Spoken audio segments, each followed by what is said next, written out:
तो एक और सबसे इंपॉर्टेंट टॉपिक जो हम लोग डिस्कस करने जा रहे हैं वो है स्क्वायर एंड स्क्वायर रूट। आप कोई भी एग्जाम दो या किसी भी क्लास में अगर आप पढ़ते हो तो कैलकुलेशन को फास्ट करने के लिए आपको स्क्वायर और स्क्वायर रूट का याद होना बहुत जरूरी है। ठीक है, तो देखिए स्क्वायर तो छोटी क्लासेस में भी आपने पढ़े होंगे। तो अगर इफ वी टॉक अबाउट 1 का स्क्वायर, तो देखो 1 का स्क्वायर क्या होता है?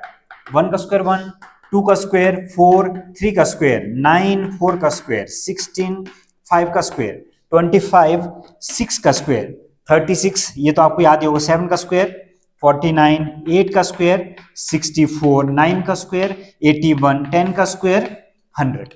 और यहां पे अगर हम लोग बात करें 11 के स्क्वायर की, तो 11 का स्क्वायर 11, 13, 14, 15, 16, 17 और ये 18, 19। अब देखो 11 का स्क्वायर कितना होगा?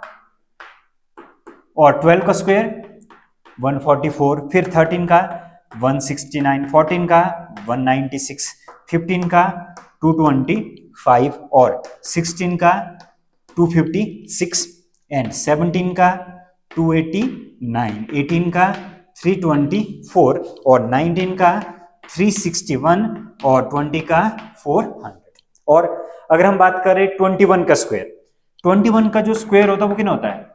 441।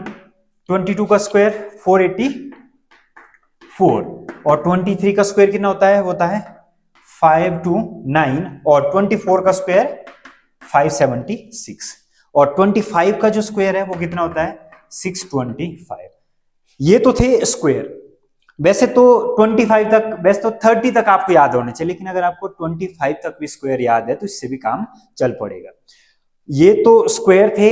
और अगर हम स्क्वायर रूट की बात करें तो स्क्वायर रूट को याद करने की कोई जरूरत नहीं है। क्यों? क्योंकि अगर आपको स्क्वायर याद है, अंडरूट लगाने के बाद आपको वही वैल्यू मिल जाती है। ठीक है ना? तो देखो 1 का अंडरूट 1 का 1 आ जाता है, अंडरूट 4 का 2 आ जाएगा, उसी तरह से अंडरूट 25 का 5, अंडरूट 49 का 7। और अगर हम बात करें मान लो 256 का कितना होता है? 16। क्या ये वो ये देखो यहाँ पे 16 का स्क्वायर 256 और 256 का अंडरूट 60।